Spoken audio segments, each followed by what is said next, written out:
Oi, gente, aqui é a Stephanie Simons e eu quero aproveitar que hoje eu não tô muito bem, eu tô meio deprimida e tal, então eu quero aproveitar que eu tive essa ideia ontem e quero fazer e compartilhar aqui com vocês que é um audiolivro que eu quero fazer, mas é de forma diferente, que eu quero que você leia comigo. É uma Eu quero que você leia comigo o livro curto, ele é bem rápido, da Chimamanda Ngozi não Adichie. Eu é, eu não entendo, eu não sei falar direito o nome dela, não sei expressar o nome dela, chamando de Chimamanda. E eu gostei muito da obra dela. E ela é uma mulher que eu admiro muito. A realidade dela é diferente da realidade de muitas mulheres, mas mesmo assim ela ela conta coisas, né, atitudes e momentos, situações. Ela mostra situações nas quais muitas de nós, de que todas nós mulheres, de alguma forma, a gente já passou. Então, esse livro não é apenas para, por exemplo, ele é baseado em mulheres que vivem na Nigéria. Só que esse livro ele foi feito para todas as mulheres. O livro se chama Sejamos Todos Feministas. Ele é muito popular. Eu digo que a primeira vez que eu conheci ela foi no TED. E na segunda, na verdade, eu conheci ela antes do TED, numa música Flowers, da Beyoncé. Mas eu não sabia que era ela que falava, que citava uma frase dentro da música da Beyoncé. E aí depois eu conheci e assisti a palestra dela no TED. E depois eu descobri que ela tinha uns 2 livros sobre o feminismo, que era Sejamos Todos Feministas, e o outro é Como Educar Crianças Feministas. Então, se você tem interesse de saber o que tem nesse livro, se ele pode contribuir e ser bom para você de alguma forma, eu quero que você não se baseie como uma mulher que more na Nigéria, certo? Esse livro é muito bom, mas vamos relembrar aqui que cada mulher tem o seu estilo de vida, sua realidade de vida diferente.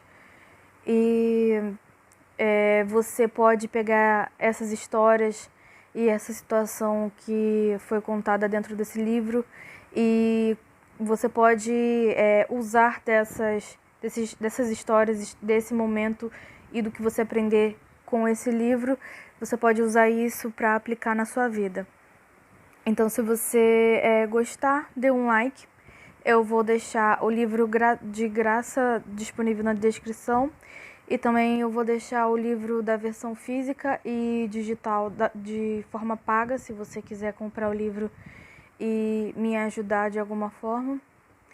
Então é isso. Esse livro é muito rápido e eu espero que você goste dele assim como eu gostei. E eu sei que ele vai ajudar muitas mulheres, né? E é um convite para que você leia junto comigo. Pegue o seu chazinho, o seu Nescau ou o seu café, né? Deite. Eu peço logo desculpa pelo barulho se você sentir uns ruídos, é porque o meu ventilador tá ligado, eu não tenho ar-condicionado. Então é isso. Chimamanda, sejamos todos feministas. Introdução. Esta é uma versão modificada de uma palestra que dei em dezembro de 2012 no TED Houston, conferência anual de foco na África. Palestrantes de diversas áreas dão palestras concisas que visam desafiar e inspirar africanos e amigos da África. Eu já tinha participado de uma conferência TED diferente, alguns anos antes, com uma palestra chamada TED Danger of Single Story. O perigo de uma história só, sobre como estereotipos limitam e formatam nosso pensamento, especialmente quando se trata da África, tenho a impressão de que a palavra feminista, como a própria ideia do feminismo, também é limitada por estereotipos.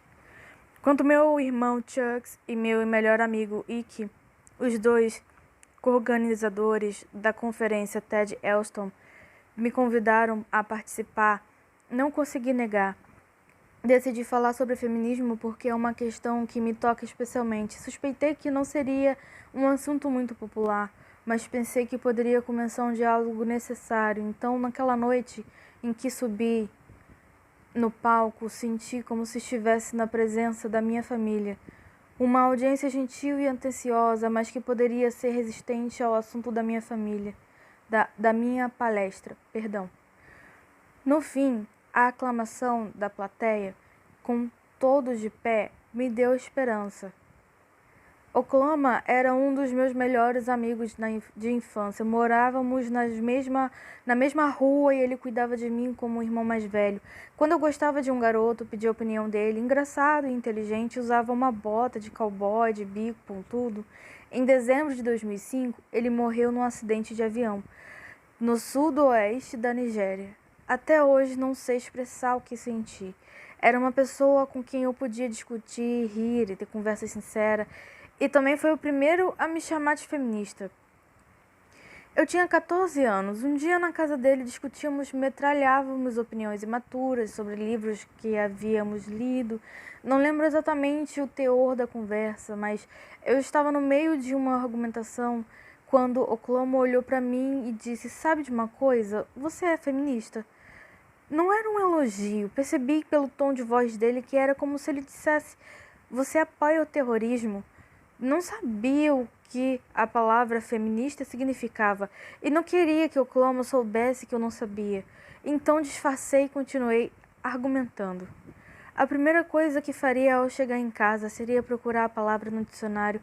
Em 2003, escrevi um romance chamado Hibisco Roxo sobre um homem que, entre as outras coisas, batia na mulher e sua história não acabava lá muito bem.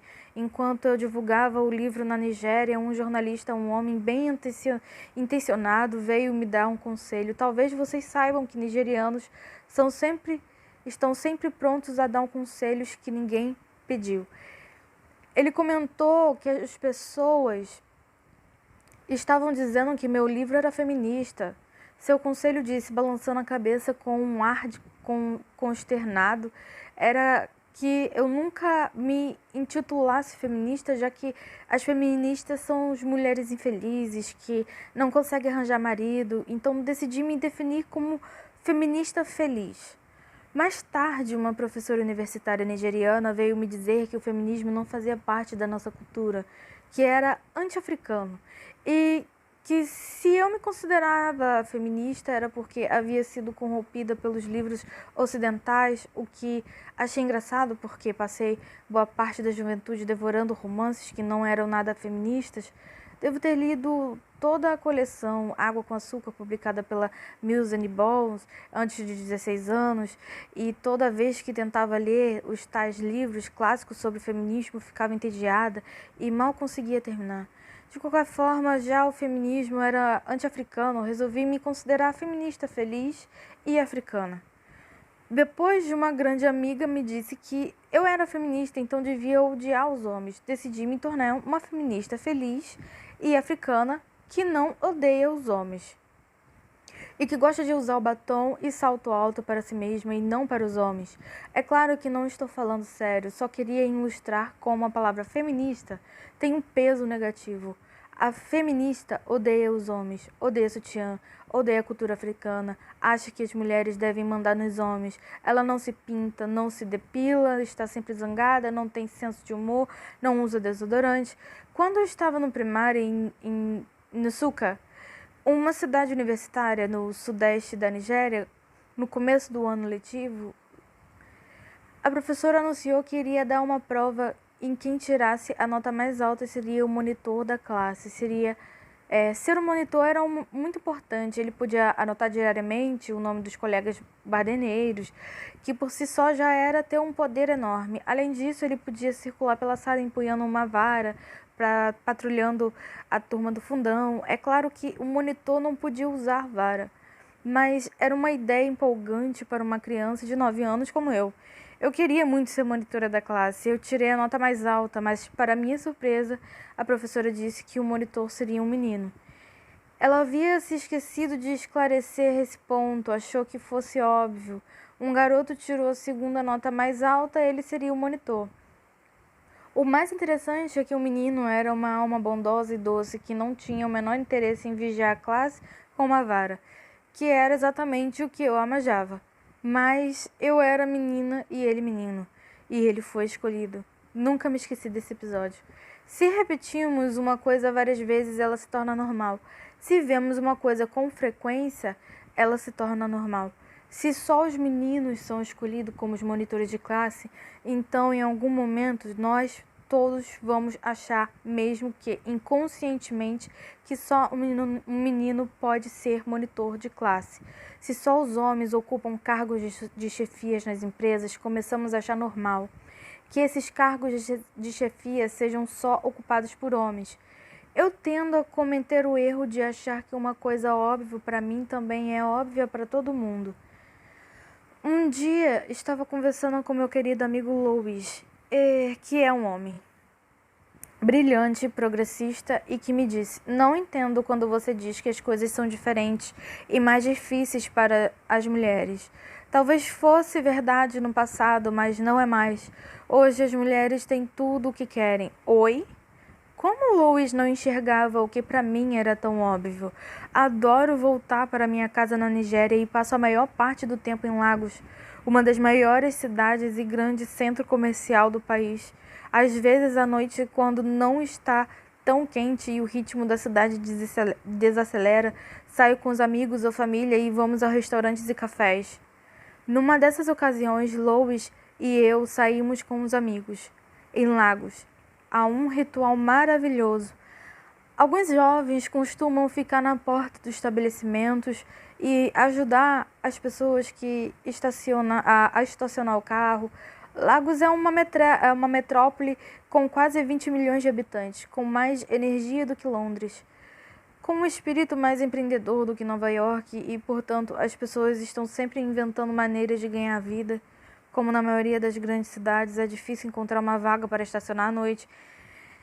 Então esses caras se viram como podem, mesmo quando não há nenhuma vaga disponível, eles manobram um carro com gestos largos e teatrais, prometem tomar conta do veículo até você voltar, impressionada com o empenho do sujeito que descolou uma vaga para nós naquela noite.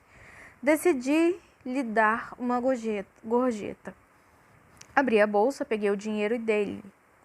E ele, feliz e grato, pegou o meu dinheiro, olhou para o meu amigo e disse: muito obrigado, senhor. Surpreso, Luiz me perguntou: por que ele está me agradecendo? Não fui eu que dei o dinheiro. Percebi então, pela expressão de meu amigo, que a ficha tinha caído. Para o Flanelinha, qualquer dinheiro que eu pudesse ter certamente provinha de Luiz. Porque Luiz é homem. Homens e mulheres são diferentes. Temos hormônios e quantidades diferentes de órgãos sexuais diferentes e atributos biológicos diferentes. As mulheres podem ter filhos, homens não. Os homens têm mais testosterona.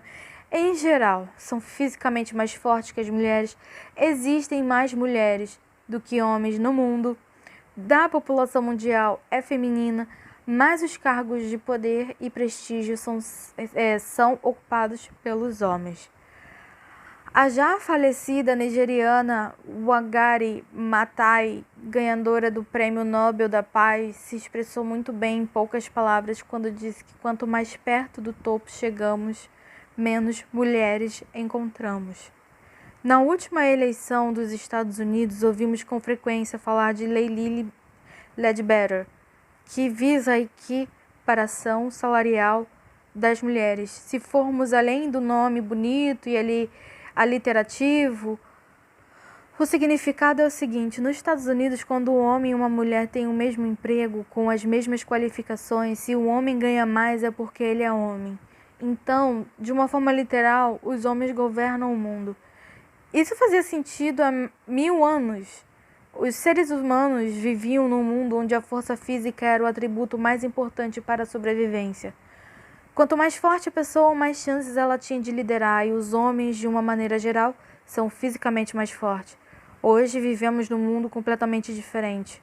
A pessoa mais qualificada para liderar não é a pessoa fisicamente mais forte, é a mais inteligente, a mais culta, a mais criativa, a mais inovadora. E não existe hormônios para esses atributos.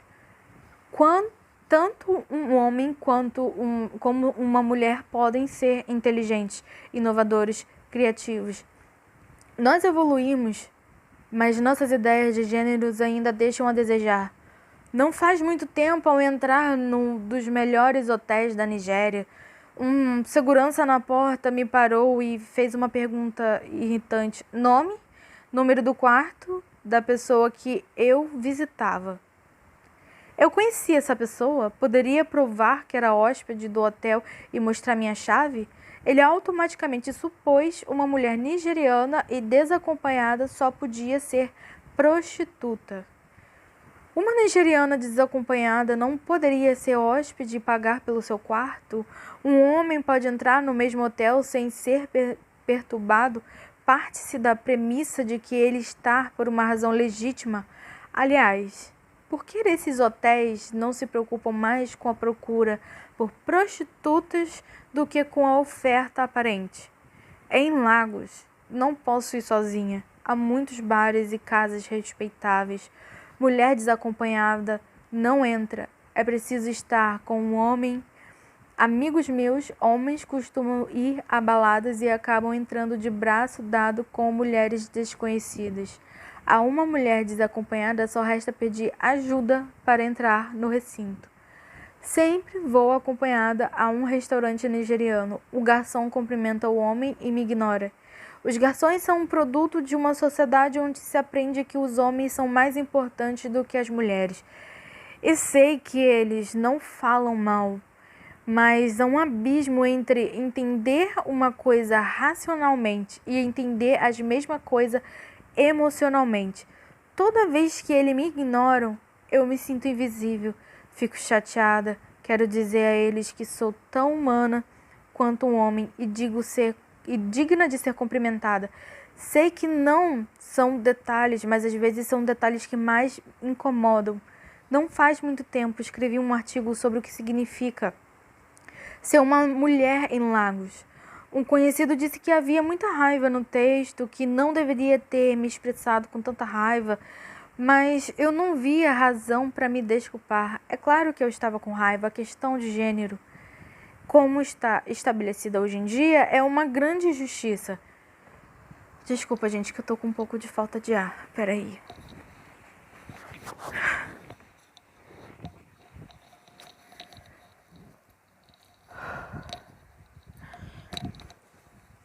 É claro que eu estava com raiva. A questão de gênero, como é estabelecida hoje em dia, é uma grande injustiça.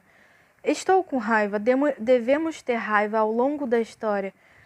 Muitas mudanças positivas só acontecem por causa da raiva. Além da raiva, também tenho esperança, porque acredito profundamente na capacidade de os seres humanos evoluírem. Percebi cautela no tom do sujeito e sabia que seu comentário sobre a minha raiva tinha a ver não só com o artigo, mas também com a minha personalidade. A raiva, o tom dele dizia: não cai bem em mulheres, uma mulher não deve expressar raiva porque a raiva ameaça. Tenho uma amiga americana que me substituiu, um homem no cargo de gerência. Seu predecessor, seu predecessor era considerado um cara durão, que conseguia tudo, era grosseiro, agressivo, rigoroso quanto a folha de ponto. Ele assumiu o cargo e se imaginava tão dura quanto o chefe anterior, mas talvez um pouco mais generosa. Ao contrário dela, ele nem sempre lembrava que as pessoas tinham família.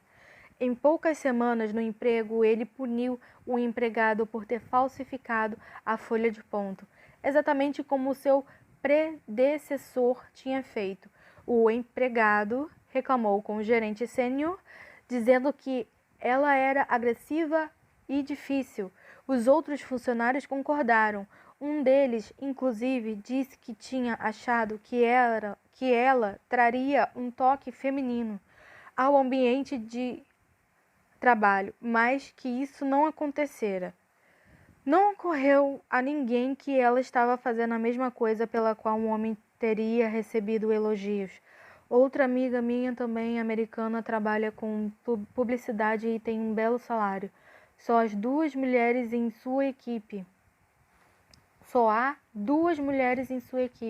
ela e uma outra. Certa vez, numa reunião, ela disse que se sentia menosprezada por sua chefe e que havia ignorado seus comentários e elogiara um dos homens que havia emitido uma opinião parecida com a dela. Ela queria se posicionar e enfrentar a chefe, mas ficou quieta. Depois da reunião, foi chorar no banheiro e me ligou para desabafar. Ela não disse o que pensava para não parecer agressiva.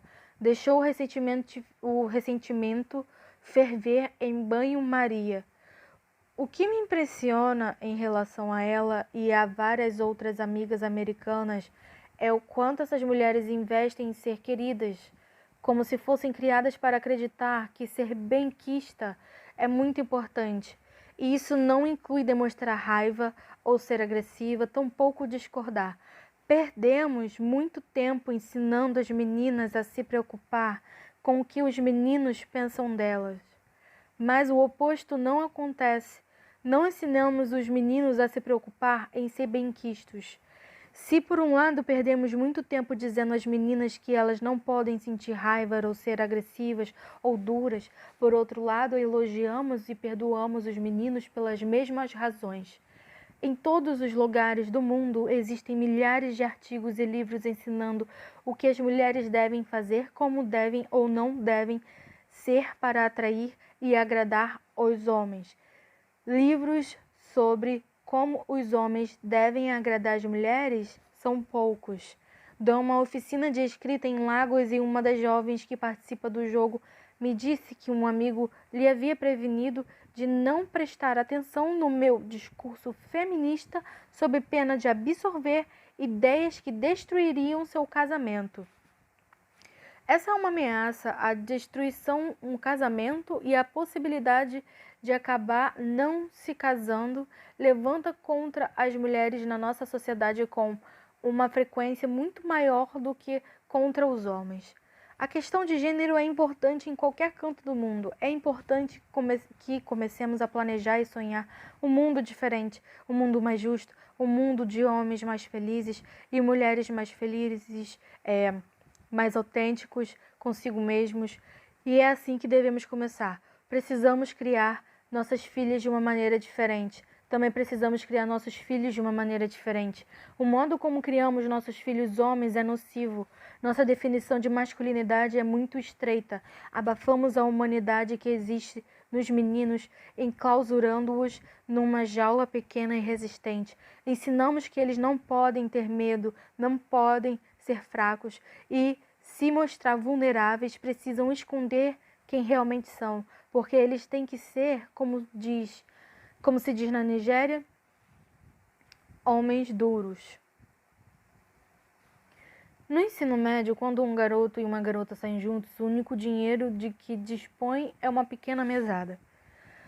Mesmo assim, espera-se que ele pague a conta sempre para provar sua masculinidade. E depois nos perguntamos por que alguns roubam o dinheiro dos pais. E se tanto os meninos quanto as meninas fossem criados de modo a não mais vincular a masculinidade ao dinheiro? E se em vez de o menino tem que pagar, a postura fosse quem tem mais, paga? É claro que, por uma questão histórica em geral, é o homem quem tem mais dinheiro.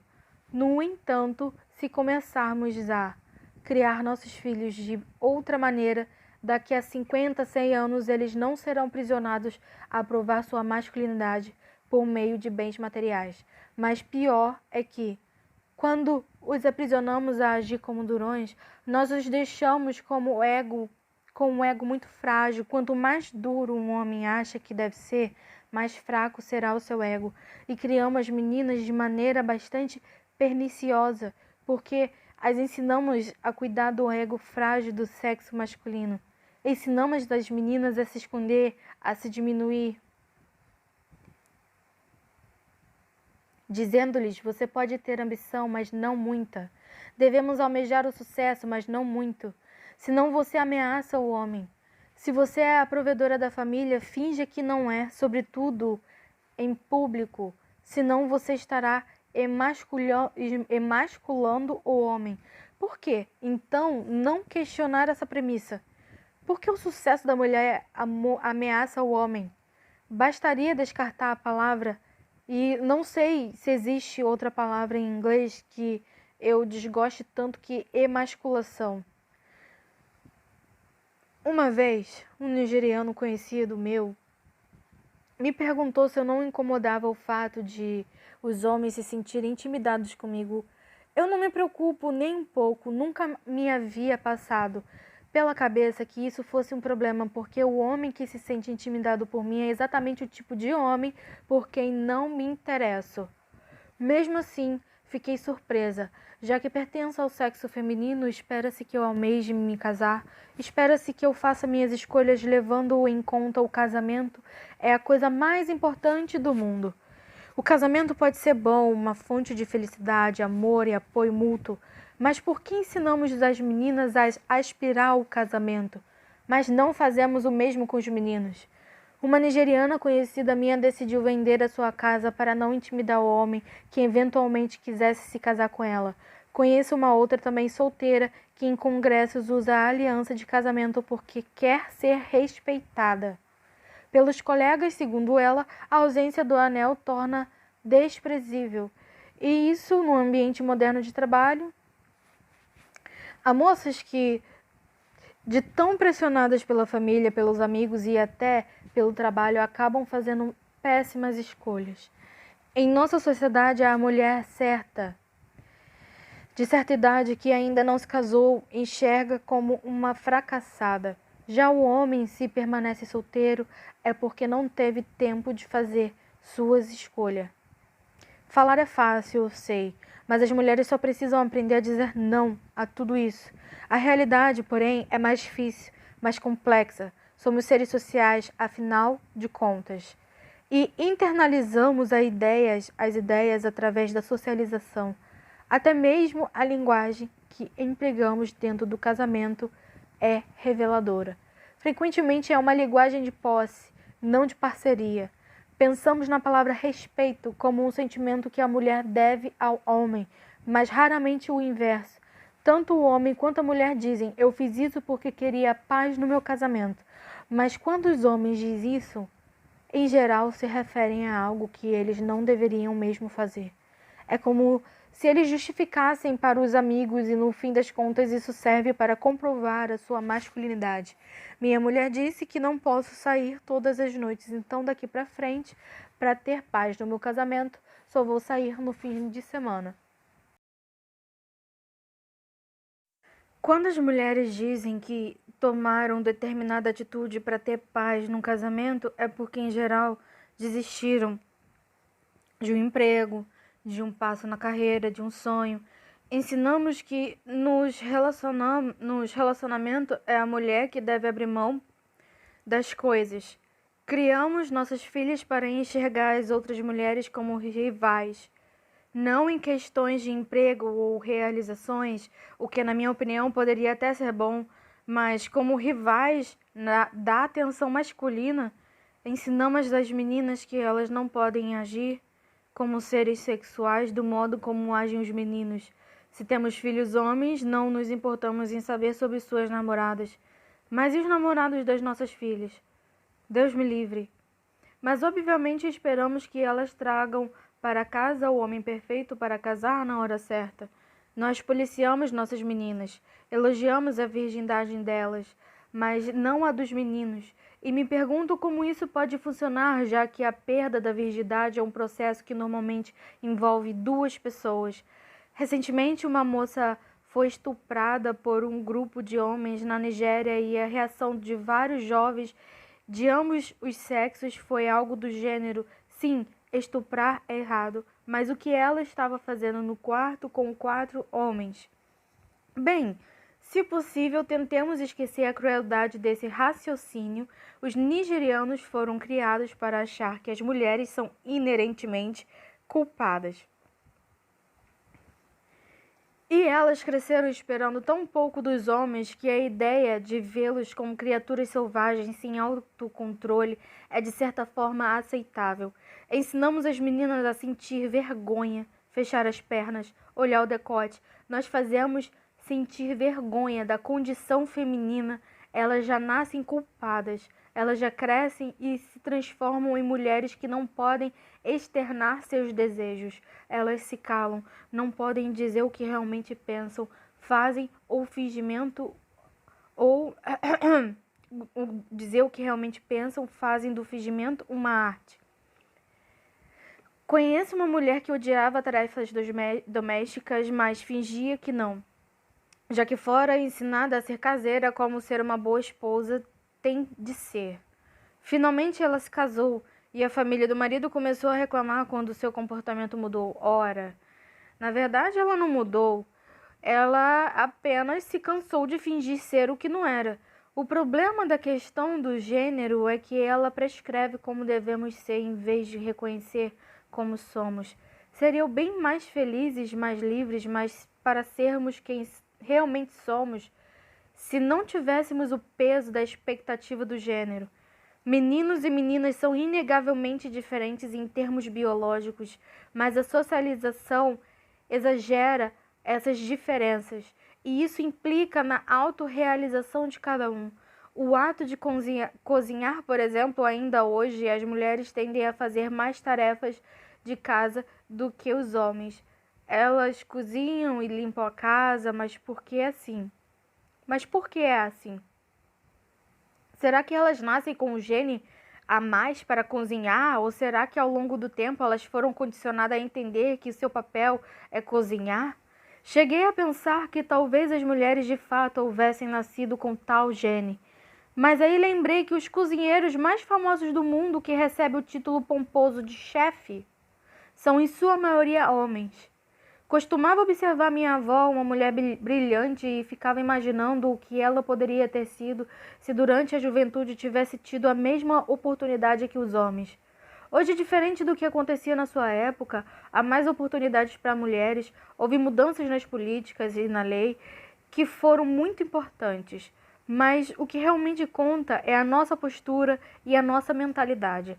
E se criássemos as nossas crianças ressaltando os seus talentos e não seu gênero, e se focássemos em seus interesses sem condicionar gênero?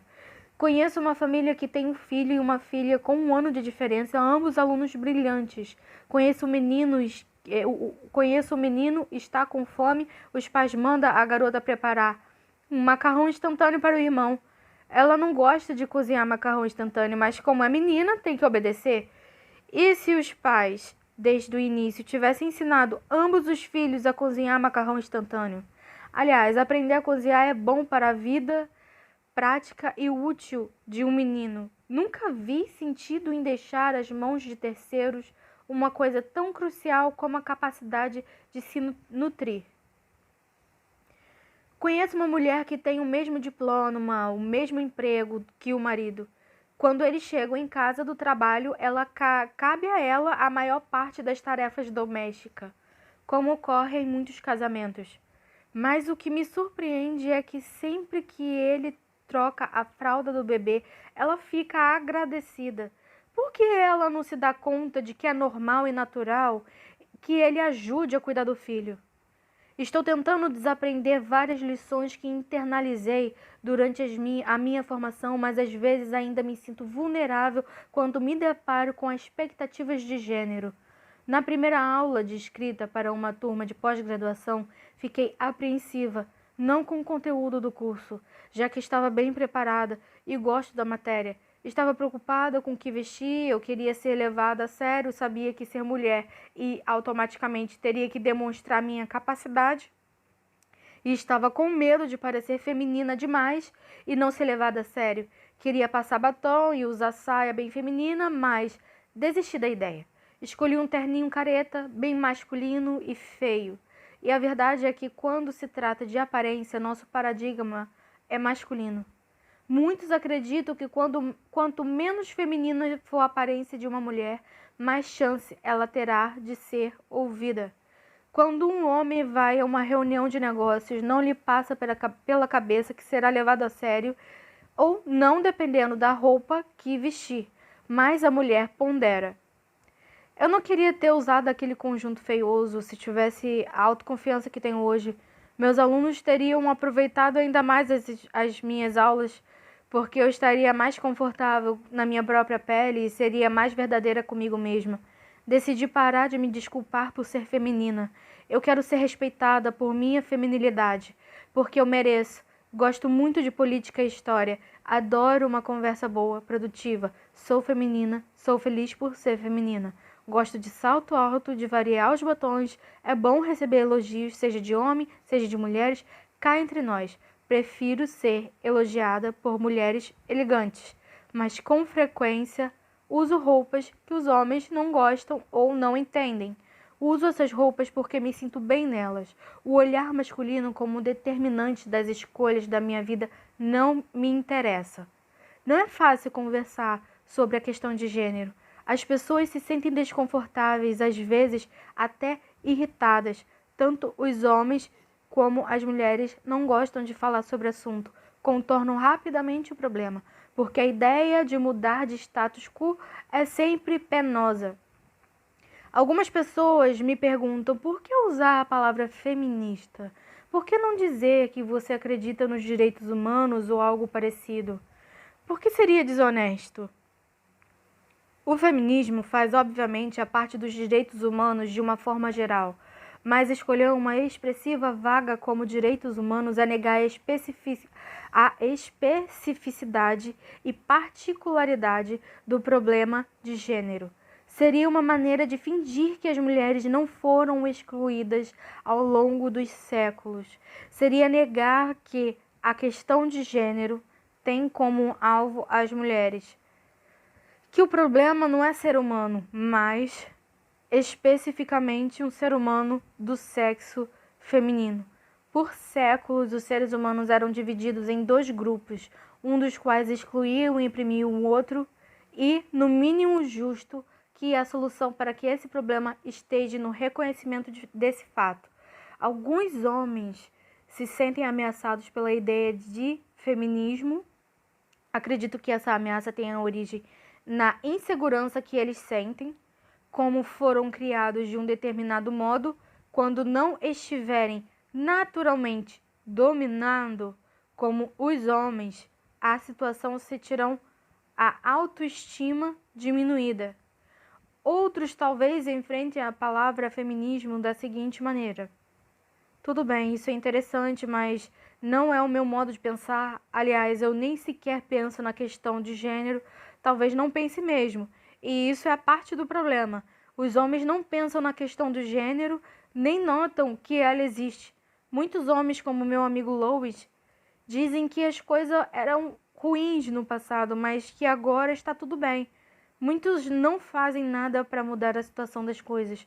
Quando o sujeito entra em um restaurante e o garçom o cumprimenta, será que não passa pela cabeça dele perguntar por que o garçom não cumprimentou sua acompanhante? Os homens precisam se manifestar em todas as pequenas situações. Como questão de gênero incomoda, as pessoas recorrem a vários argumentos para cortar a conversa.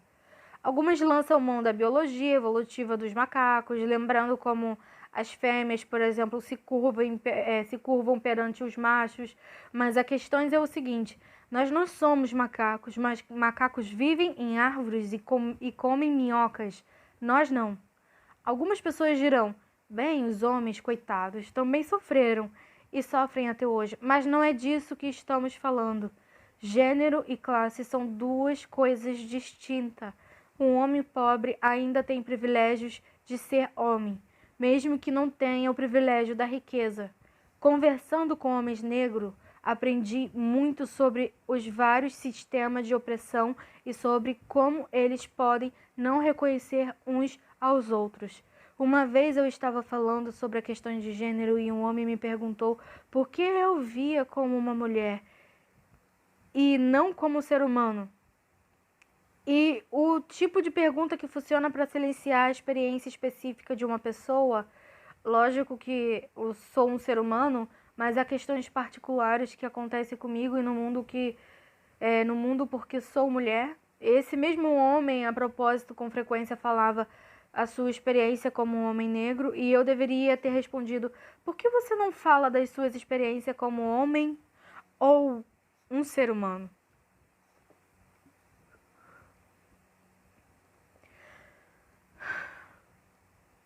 Por que tem que ser um homem negro? Então sinto muito, essa conversa é sobre gênero. Alguns dirão, ora, as mulheres é quem tem o verdadeiro poder, o poder da cintura para baixo. Na Nigéria é assim que nos expressamos para dizer que a mulher usa a sexualidade para conseguir o que quer do homem. Mas o poder da cintura para baixo não é o poder nenhum. Porque a mulher que tem tal poder, na verdade, não é poderosa. Ela só tem uma boa ferramenta para explorar o poder de outra pessoa. Mas o que acontece se um homem está mal-humorado, ou doente, ou temporariamente impotente?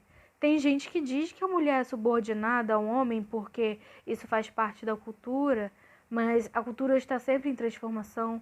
Tenho duas sobrinhas gêmeas e lindas de 15 anos. Se tivesse nascido há 100 anos, teriam sido assassinadas. Há 100 anos, a cultura Igbo considerava o nascimento de gênero como um mau presságio. Há 100 anos, a cultura Igbo considerada o nascimento de gêmeos como um mau presságio. Hoje, essa prática é impensável para nós. Para que serve a cultura? A cultura funciona, afinal de contas, para preservar e dar continuidade a um povo. Na minha família, eu sou a filha que mais se interessa pela história de quem somos, nossas terras ancestrais, nossas tradições. Meus irmãos não têm tanto interesse nisso, mas não posso ter voz ativa, porque a cultura Igbo favorece os homens e só eles podem participar das reuniões e que as decisões familiares mais importantes são tomadas. Então, apesar de ser uma pessoa mais ligada a esses assuntos, não posso frequentar as reuniões, não tenho direito à voz porque sou mulher. A cultura não faz as pessoas fazem a cultura. Se uma humanidade inteira de mulheres não faz parte da nossa cultura, então temos que mudar nossa cultura. Penso com frequência no meu amigo Okloma. Espero que ele e os outros que morreram na queda do avião descansem em paz. Ele sempre será lembrado por aqueles que o amavam. Ele tinha razão anos atrás ao me chamar de feminista. Eu sou feminista. Naquele dia, quando cheguei em casa e procurei a palavra no dicionário, foi este o significado que encontrei. Feminista, uma pessoa que acredita na igualdade social, política, econômica entre os sexos. Minha bisavó, pelas histórias que ouvi, era feminista. Ela fugiu da casa de um sujeito com quem não queria se casar e se casou com um homem que escolheu. Ela resistiu, protestou, falou alto. Quando se viu privada de espaço e acesso por ser do sexo feminina, ela não conhecia a palavra feminista, mas nem por isso ela não era uma. Mas mulheres deveriam reivindicar essa palavra. Ou melhor, por exemplo, o melhor exemplo de feminista que conheço é o meu irmão Kenny, que também é um jovem legal, bonito e muito másculo. Ao meu ver, feminista é um homem ou a mulher que diz sim, existe um problema de gênero ainda hoje e temos que resolvê-lo, temos que melhorar. Todos nós, mulheres e homens, temos que melhorar. Sobre a autora, Chimamanda Ngozi Adichie nasceu em Enugu, na Nigéria, em 1977. É autora dos romances Meio Sol Amarelo, de 2008, vencedora do Orange Prize, adaptado ao cinema 2013, Hibisco Roxo, 2011 e Americana, 2014. Publicados no Brasil pela Companhia das Letras. assinada ainda uma coleção de contos The Thing Around Your Neck, 2009. Sua obra foi traduzida para mais de 30 línguas e apareceu em inúmeros periódicos como as revistas New York e Granta. Depois de ter recebido uma bolsa da MacArthur Foundation, Chimamanda vive entre a Nigéria e os Estados Unidos. Sua célebre conferência no TED já teve mais de 1 milhão de visualizações. Eleito um dos 10 melhores livros do ano pela New York Times Book Review e vencedor do National Book Critics Circle Award. A americana teve o direito para cinema comprados por Lupita Nyong'o, vencedora do Oscar de melhor atriz por 12 anos de escravidão. Obras da autora publicada pelas Companhias da Letra.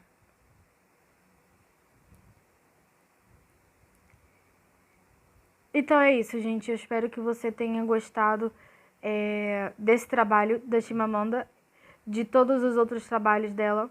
E eu vou deixar o contato dela também na descrição. Eu espero que você tenha gostado dessa leitura e desse livro. Se você tiver interesse em baixá-lo gratuitamente ou comprá-lo fisicamente ou em formato e-book, também vai estar na descrição. Eu aprendi muito vendo a palestra, lendo o livro, e esse é o tipo de livro que vale sempre a pena ler, sempre que possível, porque, como eu disse, você sempre vai se identificar com muitas coisas que foram ditas aqui nesse audiolivro e nessa leitura que você acompanhou comigo. O meu muito obrigada. Até mais.